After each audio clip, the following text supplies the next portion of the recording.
मेरे प्यारे गुरुमुख सज्जनों, मनुष्य का जो लगाव संसार में और माया के पदार्थों में है, तो उन वस्तुओं में लगाने से उसे क्या प्राप्त होगा। इस सच्चाई का रहस्य महापुरुषों के सत्संग में ही जाना जा सकता है। महापुरुषों के बिना कोई भी संसार में तुम्हें इस सच्चाई का बोध नहीं करा सकता। सत्संग द्वारा ही इस बात की समझ आती है कि जिन वस्तुओं को वो अपनी मान के बैठा है वे तो पराई हैं, जिन्हें वफादार समझा है वे बेवफा हैं। उत्तम भाग्य से जब ऐसी समझ आ जाती है तो मनुष्य अपनी पहले की गफलत और अज्ञानता पर पश्चाताप करता है। इसीलिए महापुरुष फरमाते हैं कि अपनी सुरती को सत्य में लगाओ और नकल की तरफ से हटा लो। ये काल और माया जन्म जन्मांतर से तुम्हें धोखा दे रहे हैं। इनके धोखे से बचने के लिए क्या करना चाहिए कि सुरती की धारा को सब ओर से हटाकर सद्गुरु के शब्द और ध्यान में लगाना चाहिए। ऐसा करने से वास्तविकता की समझ अपने आप आती जाएगी, आत्मा के रहस्य खुलेंगे और सच्चा आनंद प्राप्त होगा।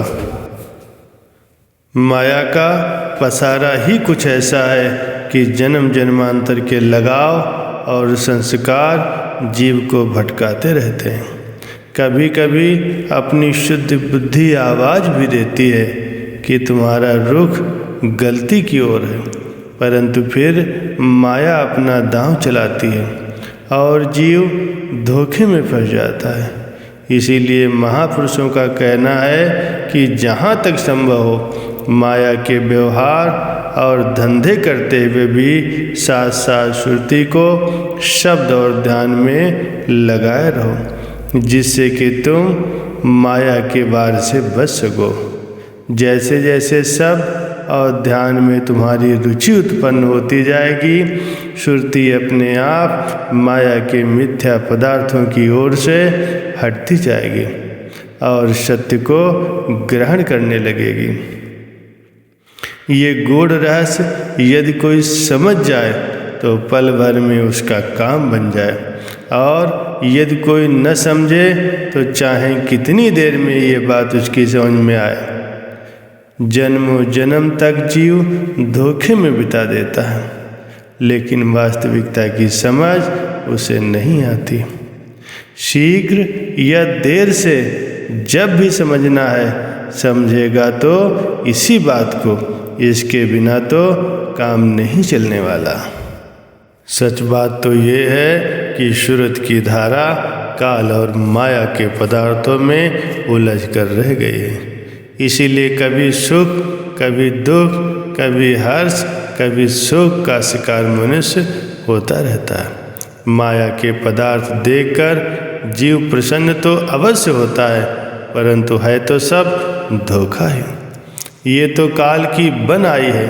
वो प्रसन्न है कि मैंने जीव को धोखे में डालकर अपना शिकार बना लिया है, और जीव इस बात से प्रसन्न है कि मुझे माया के अनेक पदार्थ मिल गए हैं।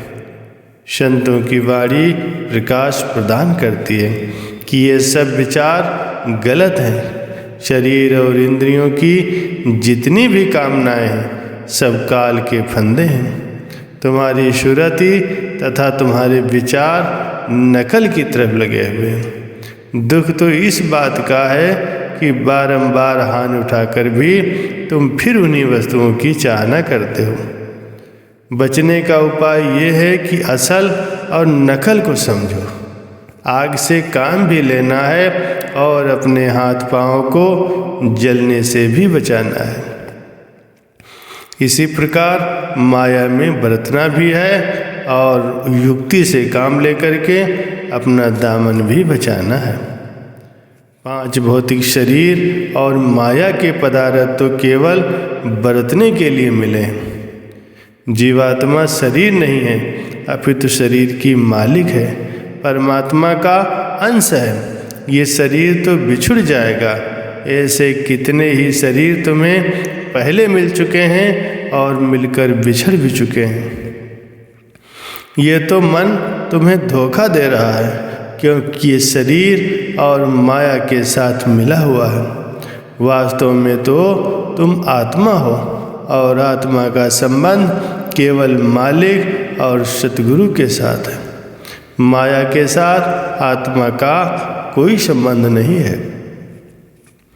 सच्चा आनंद, सच्ची खुशी जब माया के पदार्थों में है ही नहीं तो मिलेगी कहाँ से?